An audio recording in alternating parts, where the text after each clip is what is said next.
Hey, what's up, everybody? All the fans out there for Insiders Omaha. It's Tyson Compton here. We got another amazing guest to share with you, Nick Leishman. This guy's incredible, taking the wine industry by storm out there in Napa. He is born and raised here in Nebraska and Iowa, and we wanted to bring him in studio to share his amazing story about picking lines, his wine label that he is doing and producing himself out there in Napa County, California. Got a bottle of his Local Vaquero in my hand right here. I had the pleasure of meeting with him last week at a wine event, and he just struck me as an amazing dude, and I wanted to get his story out there for all of you to hear how he came to making wines all the way from here in Nebraska. So I want to share that with you guys. Remember, like and save this episode and our show to get the latest updates of all of our guests. Please provide us any comments that you'd like to share with us, that we can always want to make our show better, and we get that from your feedback. And we also produce this all with our own money from our real estate business. This is no kickback to us. We want to bring this to you as a value add in your life, and hopefully you get a lot of entertainment and enjoyment and knowledge out of all the guests that we bring on. And so please like and save Insiders of Omaha. Without further ado, we have Nick Leishman with Picking Lines Wine, and can't wait for you to hear his story. Thanks a lot, guys. Every once in a while during a podcast. Hard to do that. But we were. What's You don't that? have a mic today? Dang, no wisdom drops. Yell it. Yeah, just scream it. You come talk at my mic. Yeah. So I texted you Saturday, I think, right? Yeah, Saturday. Yep. So I'm at this wine tasting thing, and you do a couple of them, and you kind of get a vibe of if the winemaker's there, and they kind of have everybody has their own style. Yep. And Nick is talking about. Has a great story, and then he says he's from Nebraska, and I was like, dude, I gotta learn more about this, like one-on-one, because his attention's pulled every direction, right? Yeah. So I'm like, hey, you want to do a podcast Monday? Just And randomly? 100%. So that's how you got here? Just out of nowhere? That sounds like Tyson. Yeah. So I drop it in there, and I'm like, when are you leaving? He's like, Tuesday, and I go, Monday's perfect. you want to do a podcast Monday morning? He goes, sure, why not? I mean, of course, he's like half a bottle of wine in. So I'm like, okay, at least I got lubricated enough here. So, Nick, thanks for coming today, man. Oh, Appreciate my pleasure. it. This Happy is to fun. be here. Yeah. So, you come from where? I'm from this area of the world, Yeah. for sure. So I was born in Hamburg, Iowa, when my dad was doing his residency for vet school out of K-State. Now, my dad's from Alliance, Nebraska area. Okay. We have a cattle ranch out there. That's where he grew up, and he wanted to be a doctor, an animal doctor, and so he went to K-State and ended up meeting my mom, who is from Kansas, right there to south of Manhattan, and right after she got done going to Dana College up here in Blair. Yeah. So we ended up moving up here in the later part of the 90s, mid-90s. So I ended up graduating from Blair High School. Yeah. And ended up taking a golf scholarship to Concordia University there in Seward. Yeah. Ended up being dumb and gutsy enough to walk onto the soccer team and made it, which was Dang, that's pretty sweet. Yeah. I guess confidence is key, but that was fun. I was really in shape that year, and but that was great. My time here in Nebraska before I went to Colorado, lived here in Omaha for a while there. Helped open this. Well, it's Dick's Sporting Goods in West Roads. It was Galleon's. When Galleon's, opened yeah. it, back in the day. So I know this area well, and ended up going out to Colorado to kind of move forward with my science that I wanted to do. Yeah. Wanted to do more natural resource management. They have great programs out there. So I found myself in Leadville at a Colorado Mountain College at a small, really hands-on, focused, scenario, and loved it. So, but I always coming back here to Nebraska is, home. So folks just moved from Blair after years and years to here to West Omaha, and sisters, one went to Creighton, one went to UNL. Yeah. So older sisters catching babies out here at Methodist and Lakeside as a Joanne Doc, and everyone's a surgical RN here in Midtown. And Cool. So I love it. This is home for me. Yeah. So Well, it's cool to see your dad was at the event as well. Yeah. Obviously, you guys have a pretty good relationship. they're a little proud, of course. That's They want to awesome. see that. It's pretty cool. They're and if I'm not raising beef, and putting the cattle brand on it. Yeah. I'm raising wine. Yeah. And putting the cattle brand on. So the bottles. how did you get into wine from being into? That is a good question. Yeah. I get that a lot. Seems 'cause random, you know? Where's the connect? Yeah. And that is a good question. So what year did you start going up to Napa? Though? Sure, 2008. Okay, So- that's when I graduated college. Okay. Perfect year. Yeah, it's a great year. It was a good year. Yeah, great year. So you started going up there. Yeah. A fishing buddy that I met out here in Omaha, actually, who's from California. He was out here with his girlfriend for the summer. Met this guy. We became fishing buddies, and taught him how to disc golf. He's far better than I am now. So go around Omaha and disc golf. Oh, yeah. And he got into wine there, and he was maybe his fifth harvest. Okay. He worked a few harvests in South Africa and in Napa, And he was doing the harvest side of stuff, working through that whole just the the hired production hand side. stuff. So there's the growing the grapes, the viticulture, and then there's the enology, the making of the wine from getting it from grape to bottle when it gets to the cellar. And so that's what we were concentrating on. And so my buddy Jared called me up, and he was like, hey, it was a couple weeks into harvest, and this guy quit on him. He was the cellar master, so he was kind of running the cellar. There's an assistant winemaker and a winemaker above him, and he's like, dude, you're a hard worker. You got a science background. Come crash on my futon for 2 months, and we'll start you like 18 an hour, which is a lot of money. That's not bad money back then. Yeah. I think it was that. Yeah, just out there. Even Minimum wage was that was in the top, percentile of for cellar interns. Yeah. So I went out and. For 2 months, and I was just throwing pizzas in Leadville. We'd all just kind of lost some of our jobs there in the recession. Yeah. And I was, the whitewater season just got done with, and I was getting ready to work in the ski industry. And so it's like a little downtime, mud season. So I'm like, yeah, I'll come out and help you, Jared. And I show up, and, they're like, you laugh and you smile and you work 95-hour weeks. And I'm like, well, I'm from the Midwest. Yeah, it's like kind of what we do. Don't really ask questions. Yeah, they're like, would you come back? I'm like, Yeah. sure. This is a fun seasonal job. Yeah. And, a little more romantic than wheat, corn, milo sorghum. A little sexier. Yeah, a little. It's beautiful, and a lot of these winemakers I work for that are French and all over. They're like, Nick, they don't grow beautiful, wine in ugly places. They don't. Well, you're right. They really don't. Quite nice out here. Less than 2% of the terrestrial world is Mediterranean climate or warmer, and Napa falls in that zone, and never quite lived in an ecosystem quite like that. Yeah. Really cool. It's a national park for farmers out there. Kind of. Yeah. A lot of stuff can grow. I loved how I would consider myself a mid-range wine enthusiast. I love the whole process of it. I like learning about it. But is my palate super refined? No. But I loved how you referenced. People growing grapes are farmers. And I was like, mine was blown for a second. I was like, man. And it just made me think about, brought back to Nebraska and just, it just was a different angle to look at the wine industry. And I don't know, explain that a little bit, because you've done both now and are doing both kind of in different periods. What talked about kind of mindset of the different pieces of those. You kind of talk about the 3 different phases of it. Oh, totally. Well, the tractors are a little smaller. Okay. You gotta go between those rows. Yeah. True. A little smaller. But it's very, when you're in an artery of an industry and anything, you're gonna see the density of it. And, there's, it's just very ag based, and I noticed that really early and quick. I'm like, this is very familiar. Yeah. It's a little different. Weather, moisture. Yeah. You did a lot. Soil contents. Exactly. They're a lot less muddy and dirty, a little bit, but but a smaller, concentration. Really neat. Now, a lot of times in ag, we, you go for high, quality and yield, and that's it's all about rich soils and a lot of water and a lot of sunlight and grow it big and strong and well. And vines are a little different.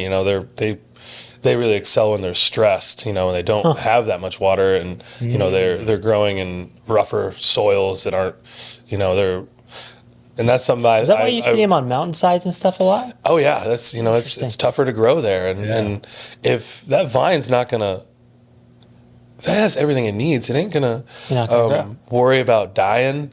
You know, why stress? Do you want here's some grapes, man. If that vine is stressed out a bit, you know, if that vine's like, oh man, I'm gonna Fight. I'm gonna die. Like maybe I'm gonna, you know, and your only job on this planet really is flora and fauna is to get your genetics on, Right. And, Right. So that grape's like, oh my god, I have need to to talk get my- some bird, some mammal into coming and taking my genetic. I gotta just like a big bright flower, you know, like bright flavors and fruit, like attract and do my job. And I thought that was like, oh my god, that's cool. And That is really cool. That's something I didn't fully know, which was just one of those things of the industry. It's like an onion, you know. It's you keep the layers and layers and layers, and if this ever gets boring or monotonous, that's my fault. Yeah, right. It's yours too, I guess. Curious then, just randomly, what are the predators of the grape? I mean, like, what are they? Oh, you always know when the grapes are getting really close to ready. The the turkeys and the bears, they'll get in there. Oh, for interesting. sure. Huh. How do you keep them away? Fences, attentive humans. Yep. Oh, just a lot of movement. Movement Dogs? helps. Yeah. Dogs? Now, just like a lot of things, we can have a lot of bird damage too. Yeah, birds. What I was thinking. Yeah. You'll have like I always want to say flashabou because I do a lot of fly fishing too. But it's just big streamers, you know, bright. Oh, they go just to like keep The the birds from mylar landing. stuff, yeah. Might just and then they'll have these big like it looks like a beach volleyball that's all yellow, but it'll have a big white and a red eye, so Yeah. they see an eye. And when I was in New Zealand working a harvest, I've done 15 now in Napa and did one in New Zealand in 2015. They would have the poppers, is boom, like boom, and I just scare the birds. And man, I loved it because a lot of the people didn't care for it. I was just like, man, it's like opening weekend. Open season, yeah, it's shotguns great. going off It everywhere, gets me yeah. excited a little bit. Yeah, I thought that was cool, but you know that is the thing where you do have some damage, and you know the goal is to for not to happen. Even if you have a little damage, now they're breaking up the skins, and now there's open air to juice. There's oxidation. There's volatile acidities, the bad stuff we won't want. So just like anything, attention to detail, and you know, aim small, miss small. And What are you trying to do now? Like, what are you doing with wine? I started a small label myself, Which is called? it's called Picking Lines. Yep. Which is. Showcase. Yeah, which is, you know, I get questioned a lot, like what does that mean? And that's good, kind of, because I want people. That means they're honestly asking. And I could have called it my last name, Leishman Cellars, and I don't Which think sounds good. it's fine. like a wine There's brand. nothing wrong with Yeah, the name. It just tells me who's passionate enough to do it. Yeah. But you know, I think I guess I'm telling a story. That's what it is. Yeah. So in my life, you know, with wine, it started right when I kind of also started river guiding and mountain guiding and ski industry, and so it kind of is all kind of meshed along together, and so it's Picking Lines is just a term that we use, and you pick your line down the ski hill, you pick your line down the rapid, down the river, you pick your line in the grocery store, the putting green, you know. So it's a term we use a lot, and you know, this last Olympics and the Winter Olympics, I loved it because I think there was one day there I think I heard it 4 or 5 times from the announcers. Picked a very clean line right there. Oh, he's picking very pure lines. I'm like, oh, they're saying. Brand. So it's just, you know, and it's something you don't hear a lot of if you're not on the mountain and river or something. But it also invokes a lot longer conversation. I mean, that's a lot deeper conversation about picking lines, about how you've kind of navigated life, and you're gonna make a educated decision or just a decision, you know, sometimes on feel like I think this is what I should do, or this is, you know, so you know, we're always picking our lines, and it's for me, it's life's a big book. There's a lot of chapters, and I think this is a fun way for me to kind of tell about myself and the story, and so it's grown into a passion for sure. Yeah, you know, just like anything, if you're, like I said, in an artery of an industry and you get to see these things, you definitely in the wine industry have seen people get bit by the bug, and their wine is food, and you know, there's foodies out there, and when you start eating really good food, you're like, oh wow. Oh, I didn't know. Ooh, That's damn, what this it's was supposed to taste like. whoa. Like I didn't know. Like why did they hide this from me? Yeah. But they didn't hide it. It was just you had to go find it, and so that was one of those things where I'm like, wow, I didn't before my first day walking into the cellar in 2008 in the fall. I did not know much about wine at all. Now, I think having a passion and love of beer definitely helps, as an intro. Yeah. Right. Because you get to the point where, little bit of some we similarities, want to talk about, we're going to drink Kolsch's and Pilsners for lunch and save the IPAs and the stouts and, the Doppelbecks for dinner or what, people get nerdy and they totally, they want beer is food, spirits are food too. Yeah. And like, what do you like? And so I just kind of kept an open mind, and of course, in Napa, we concentrate heavily on the Bordeaux grapes, the Cabernet, Merlot, Malbec, Petit Verdot, Cab Franc, and Burgundy grapes. So to start your own label, like picking lines, what all do you have to do? Like, are you doing every single stage, like you were saying with your? Yeah. Yep, pretty much. And after a decade of kind of seeing how it's done, like growing in the cellar, working as an intern and working as a cellar worker and then to cellar master and then assistant winemaker and kind of climbing the ladder, you get to see how it's done, how it should be done and well, and the systematic aspect, and you get to the point where you get comfortable making EDs, executive decisions, like, do we want to pick now? We need to press now. We need to, this is, we need a bottle now. Well, one thing you mentioned too, and to finish, not to cut you up, but I want you to finish that thought, was you talked about when you were helping make the wine, you were doing for some major labels at high volume, which quality control is exceptionally important there and very hard. So you were seeing it done on a massive level, but you really gravitated, obviously wanted to start your own boutique, petite little brand, to start that and tell your own story.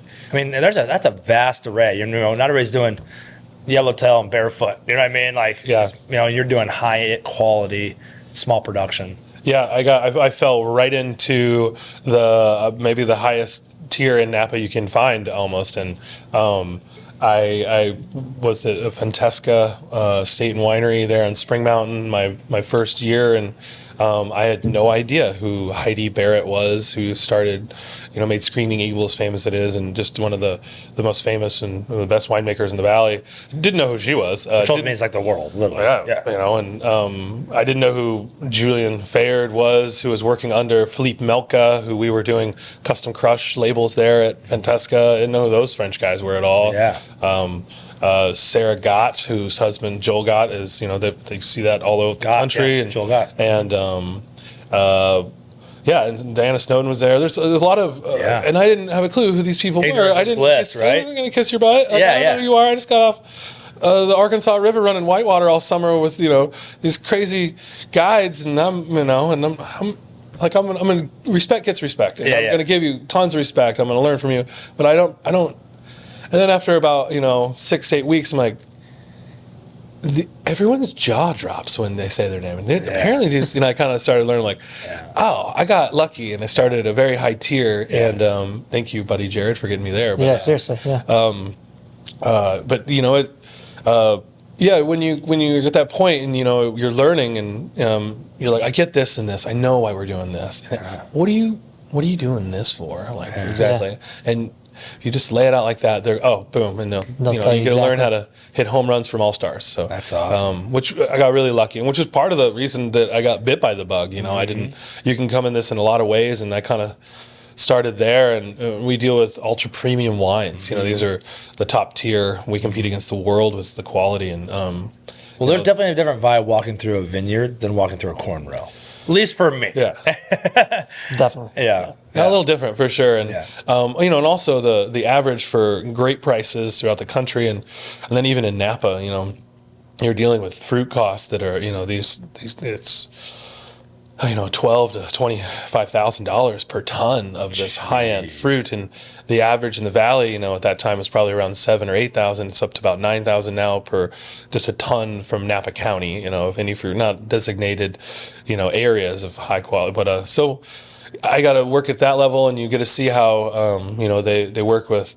It's all about balance and finesse, and the things we need to do, and so that was really fun. And I think that having that really applied well for me. In the after I moved on and worked at other houses, and then because they were very high end too. But just like as like a chef, you're going to go study, and then you're going to go work at kitchens and under chefs, and you're going to learn things that you like and things you don't, and you're going to end up putting it all together for yourself. So this was the migration for me. So do you buy grapes? Do you farm the grapes yourself? Good question. Yourself? Yeah. I do not own a winery. I do not own a vineyard. Half of the wineries in Napa County are what we call custom crush wineries. So say you have a bonded winery and you have a permit to make 20,000 gallons a year.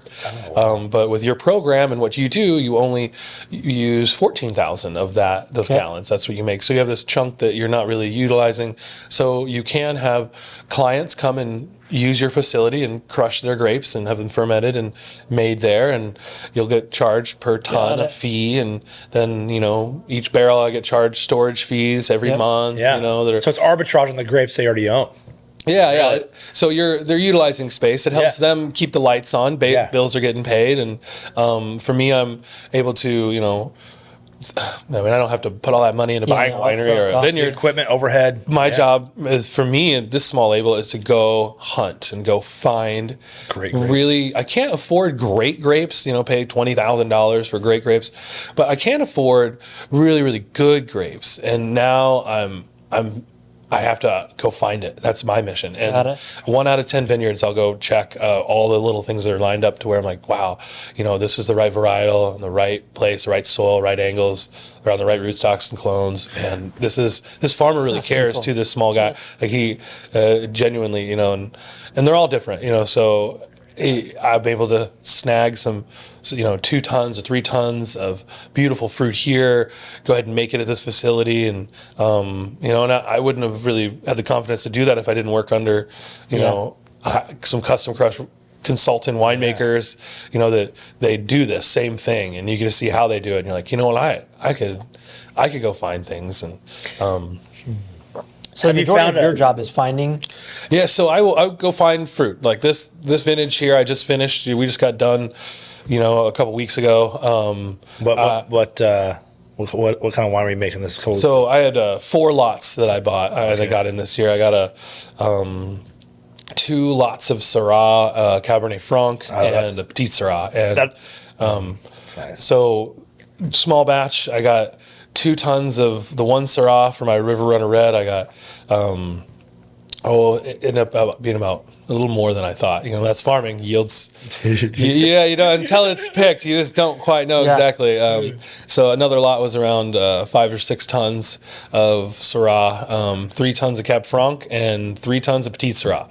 So boom, right there, around 15 plus tons. So it'll make around 1,000 cases. 1,000 cases. 8 bottles in a case.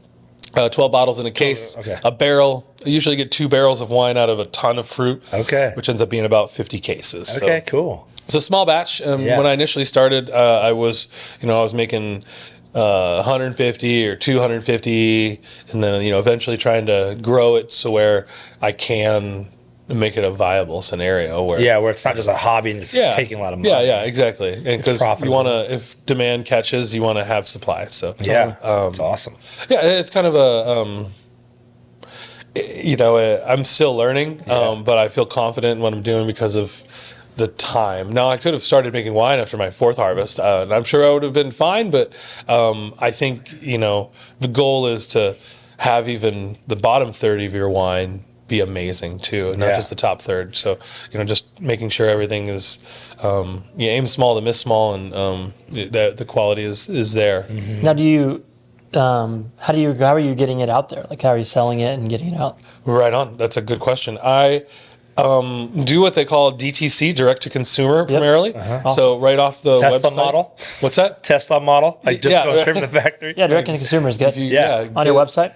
Off the website, which is pickinglineswine.com.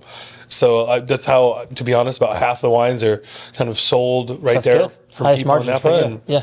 and friends and family, they're like, boom, send it, and I will go ahead and ship those wines. But I want to, God, convenience is one of the wonderful things we love in our life. Right, Convenience. sure. So for you to be able to go, we're going to grill burgers later. I'll be back in 15. I'm going to go run down to the store, get the buns, but I'm going to stop by the bottle shop and grab some of Nick's wine. So for tonight, and that's a convenience we all kind of appreciate and like. Totally.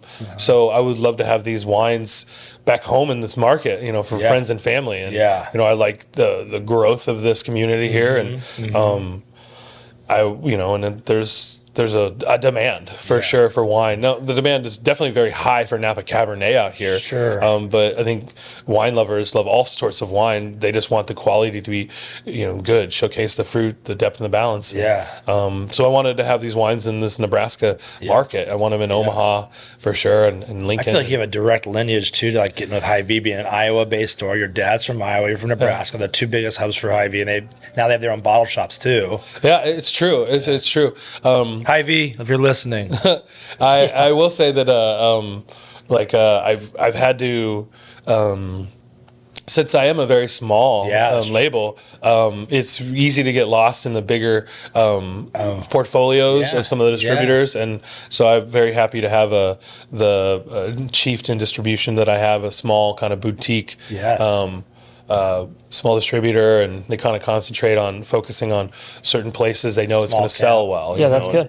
And like an example of where we met at Old Vine Wines, which we need to have Rick on. Yeah, too. Rick is he the guy knows what he's doing, and he's dialed in. And like I said during that tasting, I wish there was a bottle shop like that in Napa that just had. People don't realize how good of a wine store that is. It really is. That's pretty crazy what he said just now. He wishes it was in Napa. Yeah. It's just the collaboration, because they have a passion for Napa and Sonoma there, and it comes through on their shelves.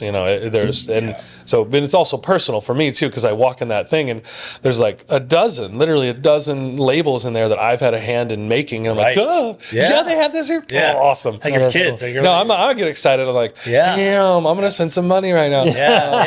Which I'm happy about. But that's. That's a neat thing. So for me, you gotta move slow to move fast, and definitely I'm gonna crawl and then. Are you doing this full time? I do this as a part-time right now, so it's pretty hard to conduct commerce if you just have off Saturdays and Sundays. It's not really designed for that. So instead of working as an assistant winemaker like I was for a winery and working Monday through Friday, I pour wine on the weekends at a very, very famous high-end winery in Napa called Trefethen. They're right in Oak Knoll. They make wonderful wines. They're known for their Riesling and Chardonnay, and their Malbec and Cabernets. And so I pour wine there on the weekends, and I get to do one of my passions, which is, do some tours and stuff too. Oh, awesome. Talking about because wineries are intimidating. If you don't know, I wouldn't know what to do. How to do, because you're like, well, I'm going to learn something today, but you're a little like, I don't have a clue what all these things are here, and just to relate and to make people feel comfortable. And I just finished my 16th vintage. I still get intimidated by wine. I mean, Italy has 3,000 varietals alone. I think I can tell you 15. Like every village has 2 you've never heard of. There's tons of history, and a lot of respect to the sommeliers out there.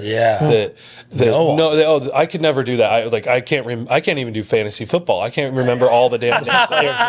We all have strengths and weaknesses. Who gives a shit? Man, I can't remember names, and I'll tell you that. So, but that's one of those things where a lot of respect to them. But there's so much to know, and my strength and background is in fermentation science and getting it from grape to bottle. So, is there solid respect between a lot across the industry? Like the vintner has a respect for the farmer has a respect for the sommelier has a respect for the is there a good or is there like some barriers? I always like that saying, like if one of us wins, we all win, and I think they all kind of understand that. we can't do our jobs if it doesn't, like, I need that bottle shop employee talking about this wine, hand selling it. I need that vineyard manager and their hand selected crew that is just amazing. I excelled in Napa because of a work ethic. I cannot keep up with these women and men in the vineyards that are just doing site specific skilled labor of of all the vineyard work. And the more footsteps we have in the vineyard, the better the grapes are going to be. And that's, I feel like there's like I equate it to football. There's the linemen that you need a great solid base, a great juice, a great, obviously a great harvest.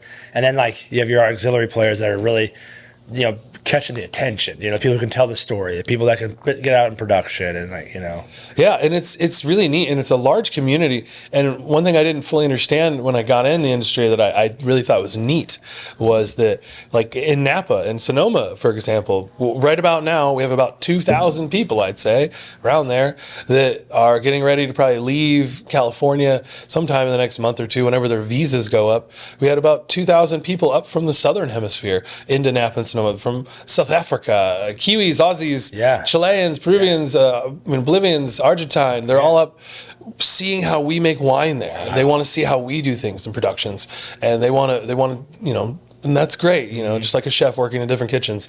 Just like I went to New Zealand in 2015. I wanted to see that. Now, that reminded me more of wheat farming and corn farming here in the Midwest than winemaking in Napa. Everything was at such a large scale, huge silos, everything machine harvested, not hand picked, like 95% of Napa. And just 95% of Napa is still hand all hand picked. Oh yeah, man. Attention literally to detail. clippers, boom, boom, boom. Oh yeah, 100%, man. Wow. That's and is Italy like that too? Or France, excuse me? Yes and no. It matters on the size and site specific. That's the hard thing, is it's hard to bunch it all together. Yeah, sure. But oh my God, and I was at a medium size kind of one. It was American owned, and which is fun because then I can actually go buy the wines from that place in down the road at my store. I'm like, it's great. And actually, they have it. I've seen it here in Nebraska. I actually just bought some bottles. So what is it? It's a Foley family owned winery called Vavasor, but the Dashwood that I found down in Lincoln, and I know that they have here, Clifford Bay, and the Pass is a Sauvignon Blanc you can buy at Trader Joe's. Nice. I love that. I'm like, I can go. That's cool. I'm not in my 20s and 30s anymore, and I can't quite drink that Sauvignon Blanc that has really big high acid past 6 p.m. I love it. It just kind of gets to me. But, even the Mona Lisa's falling apart, Time is the great equator. They got to keep restoring her. Super random question. Yeah. Have you seen a lot of wine-based movies? Oh, yeah. Okay. What's your favorite wine movie? I love all my children.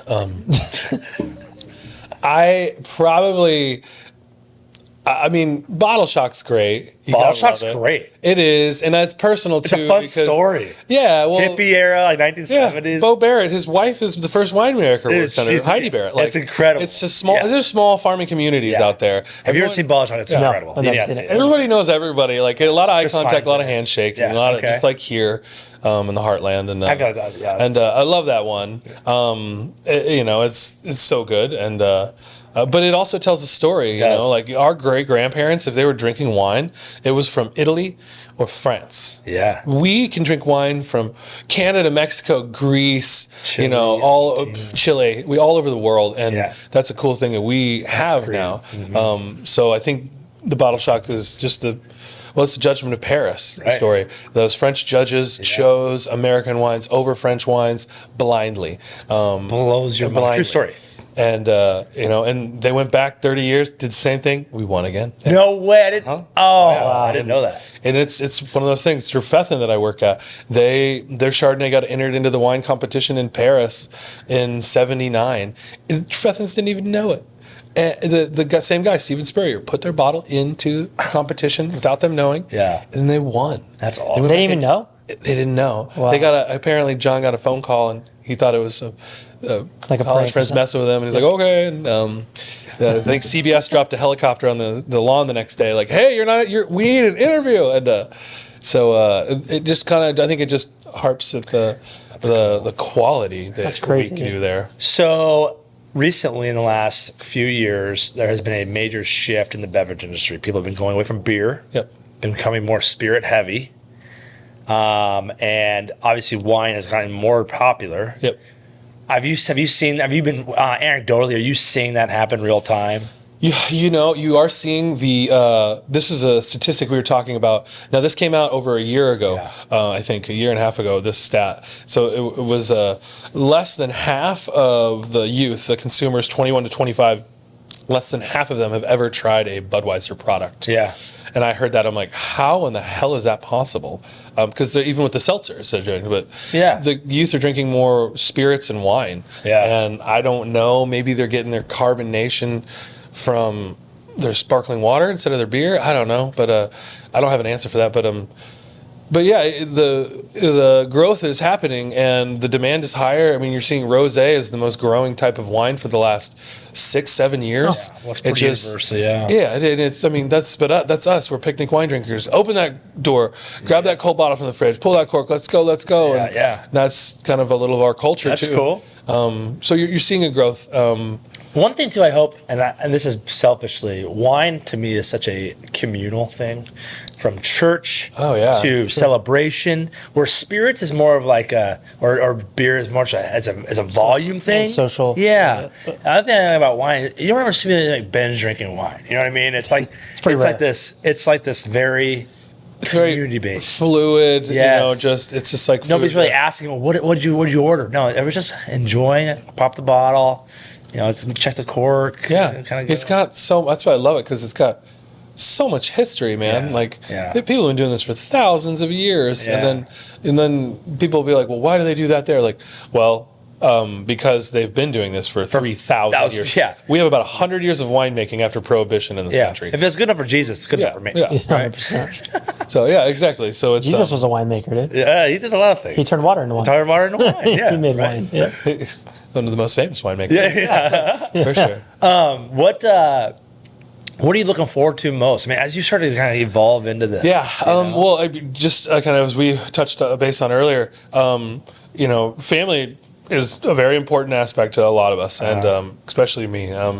So I want to be able to see my family more, and it's a big country, man, and I'm way out west, and I love being back in the heartland, and so with even if this doesn't really work out, which I'm not worried about that, but it just gets me to, just if I get to see my family more, that's worth it alone. Like a reason to come back here. Exactly, and I love it, and I love it when just as passionate as I am is being excited about things, is getting others excited. And, like you're really enjoying the wine and story. You get to a point where you're like, you know what, come talk to us on this thing. Yeah. So it's just I love getting other people excited. I think it was a strength that I got working as a river and a mountain guide. You're getting people out there at a place that they're not super comfortable with. It's dynamic. Anything can happen, and you get them comfortable and you give them a peak experience that is very gratifying. That's very rewarding. Just like, a teacher, at the end of the year with their class and they excelled and did great. That's a pride thing. Yeah. So I just thought of a really cool slogan that you could put on your wines in Nebraska, like a little thing over it or whatever. Nebraska born, Napa grown. Oh, that's right. Oh, yeah. Just to kind of tie people in that you're from Nebraska. Oh yeah. Well, it is, and it's kind of cool.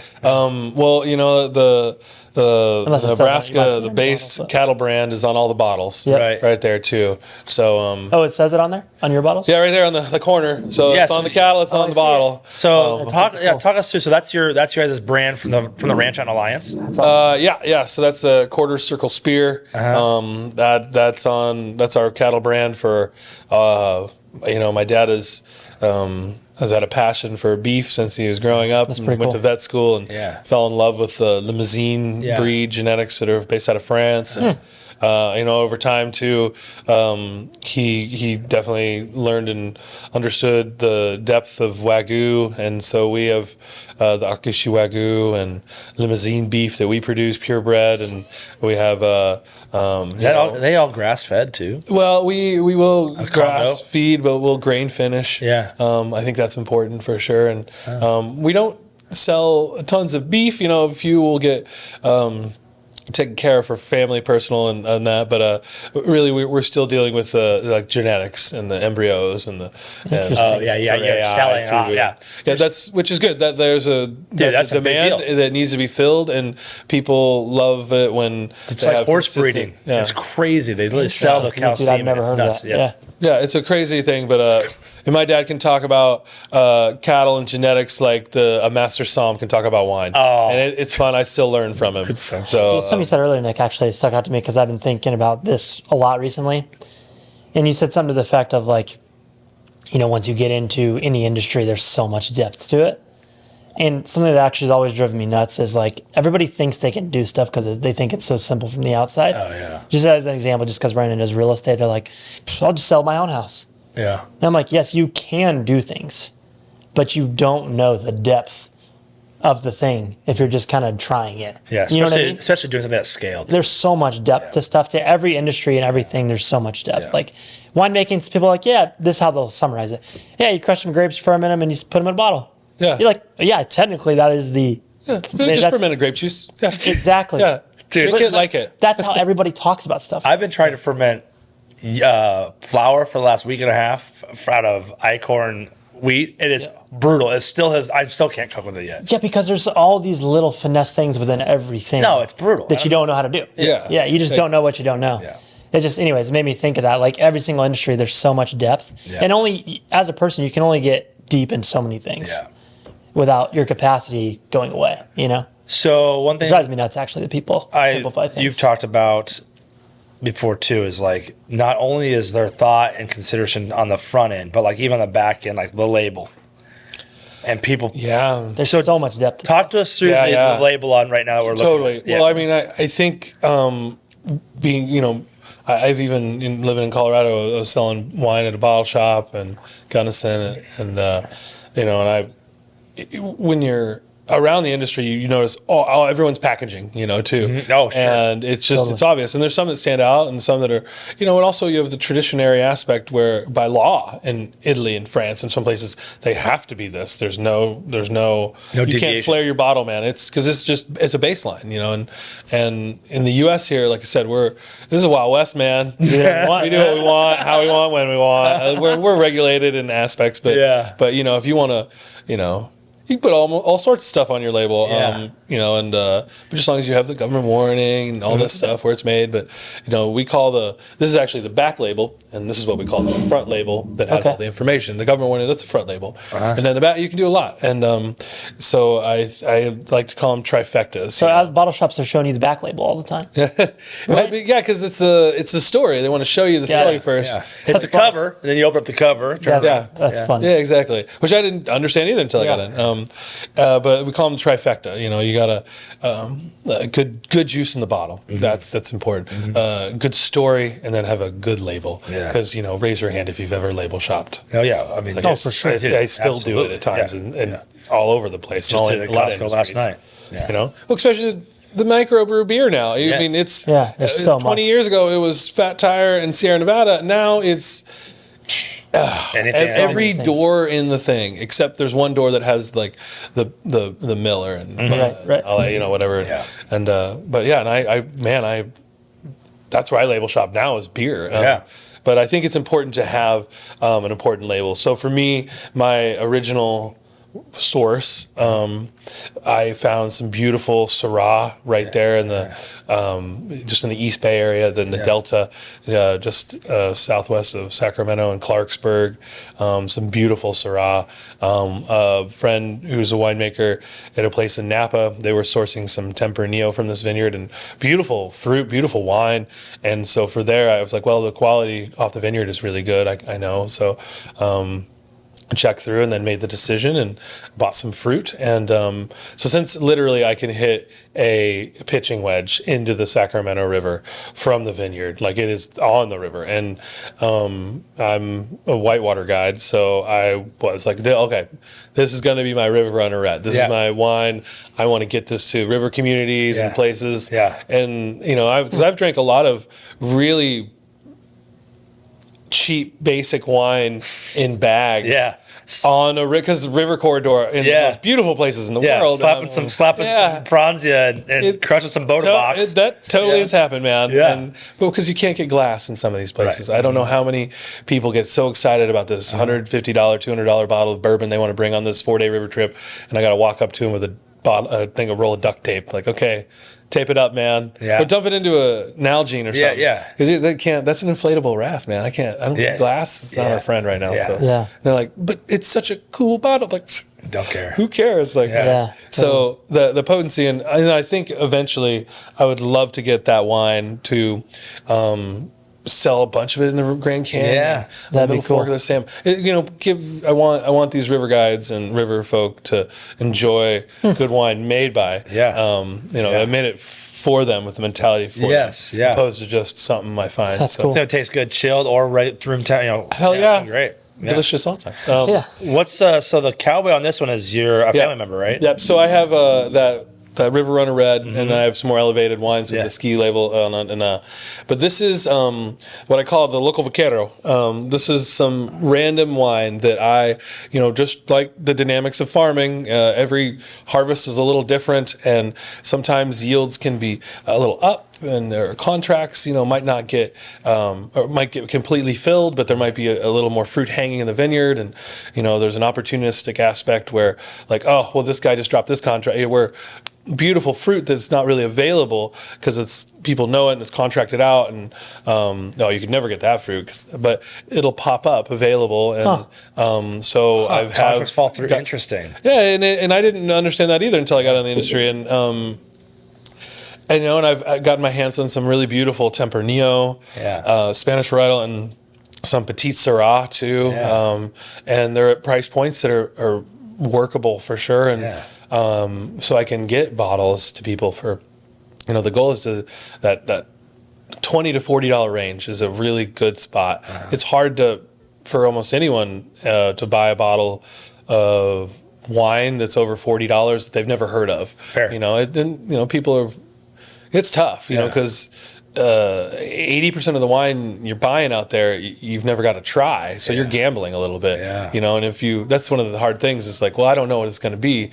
So you're like, oh, I don't know if I'm going to risk it. I might not like it. And so that's some of the hard parts. And so I know that that's a thing. So I want to make a sustainable label that I can supply wines for that $20 to $40 market and make it sustainable so I can keep doing it. So that's kind of the goal there. So with those local vaqueros, these small batch wines, which very happy with the quality. I was like, man, how am I gonna put this? My elevated wines are, have the ski label on them, the Rutherford Cabernet, the Caneros Syrah. Those are famed regions in the country. And then my original River Runner Red. And so I was working as a cellar worker up on Howell Mountain at O'Shaughnessy Winery, Sean Capio and Betty O'Shaughnessy. They're amazing people. They do amazing things, and very fun place. I mean, we're using longboards / barrel keg transporters, throughout the caves, and Sean Capio has skateboards in that winery that are older than I am. That's awesome. Which is awesome. We'd shoot some blue rock in the back part of the vineyard, away from the vines, and a very good place. And I learned something from Heidi Barrett. One of the first things I ever learned, when she's like, Nick, making the wine might be the easy part. The dealing with all these people might be the hardest part of this. Getting along with everyone, and so when no egos and everyone meshes well, then you can put 100% of your concentration on quality wine, and that was wonderful. Now we would have some vineyard crew come in, just a few of them, help on the crush line during harvest, and I would grill burgers. Since we raise beef and have beef always in the for the crew and us, and the vineyard crew would always ask, they're like, hey, you make money off that, huh? I'm like, well, we always have beef. Yeah. And the enologist at the time, so the enologist is the guy who's kind of running the lab and making sure all our numbers and chemistry is sound. And when Orlando Preciado, who's going to be the head winemaker, I think, here at Schaefer soon, he's like, Nick, you know what they call you, right? The vineyard crew? I'm like, oh. No, not at all. You're a local vaquero. Like, I'm the crazy cowboy. Yeah. I've had worse nicknames than that. Yeah, So, that's a good nickname. I thought that was pretty good. That's really cool, actually. On this Good story. bottle is my Uncle Dean. Now, my Uncle Dean, so we're from Western Nebraska there. He was a farrier, just like my dad, who took a semester out of K-State Vet School. He went up to Montana State to Bozeman, went to the horseshoeing school, learned that. So my Uncle Dean went and did that too. And he was a poet and an artist. And my family's pretty medical and science-based. And he'd be in the kind of introverted a little bit in the corner, kind of like drawing in his book, and this is a photo of him in 1979 in a rodeo in Hyannis, Nebraska. There's still a rodeo in Hyannis. Hell yeah, there is. It's a big deal. Yeah. Oh yeah. Cool. So a good photo of him back there in '79. Yeah, that's now Uncle Dean was unfortunately killed in '91, I think, in Gordon, Nebraska, in a rodeo. Went over the front and ended up getting stepped on, we saw him 6 weeks earlier at his wedding. So I hope you live forever, but I hope you go when you're doing something you love, your passion. Yeah, so right. Yeah. now. I did this first bottling and labeling, and the next one I think I'm gonna put some of his artsaartwork on there. Oh, too. yeah, for because sure. get That'd him be cool. published, get his artwork out there. 30 years after, That's cool. And he was very good too. Like I wish I could do that. I'm like I said, I could. Was he a more sketch science guy than- or was he a... Oh yeah, just kind of a sketch artist. Yeah, and it's cool. A lot of cowboy based stuff. Yeah, and love that. he was a really good poet too. And so yeah, I mean, I struggle with stick people. Like Same. I'm not an artist that way. So that, I think it's it's a good story. Yeah, it is. That's for awesome. sure. I think that's a kind of a cool story to wrap it up on. Any final thoughts? One last question. Yeah. Sorry, we're kind of... But before we wrap it up, dive in a little bit of the psyche, because you took a flyer, went and did school at golf scholarship, and then did the soccer thing. Ventured out to Colorado, went to school again, and then you did started going to some, I would say, some more riskier professions. You're a whitewater raft guide, which means you made plenty of trips down the water before you even became a guide, and then also ski patrol. There's some dice situations up there. What did that do? And then you took this major risk of opening up a label, going out to Napa, being a Nebraska kid. Well, talk about the psyche of gaining. Did any of that have an element of relevance in terms of your confidence to be like, I'm gonna take a risk. I'm gonna bet on me. I've been doing this. I think just like a lot of things, the more you do something, the more confident and comfortable you get in it. I've always had a passion for the mountains. When I we all get those random ski trips from the Midwest out there, and you're like, oh my God, look at these things. And my grandma always used to say, that's where God lives. And like, you might be right, Grandma.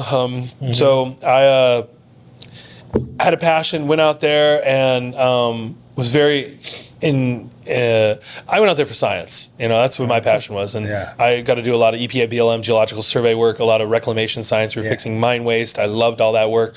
There's ruined land that you can't even walk on. Your legs are burned. The pH of the soil is 3.1, 3.2. So we were fixing that land, capping it, getting plants to grow again, bugs to come back. Super cool. Love that work. None of that matters in a recession. So we lost all of our careers. And I cried for a day and was like, I should have been an accountant or something. Job security, man. Nothing against that work. It's great work, but so I had to get creative, and I had a second degree out there from that college that I picked up. I was out there, and I was doing physical geology and like soil science classes, and all my friends were going to like ice climbing and ocean kayaking. I'm like, what?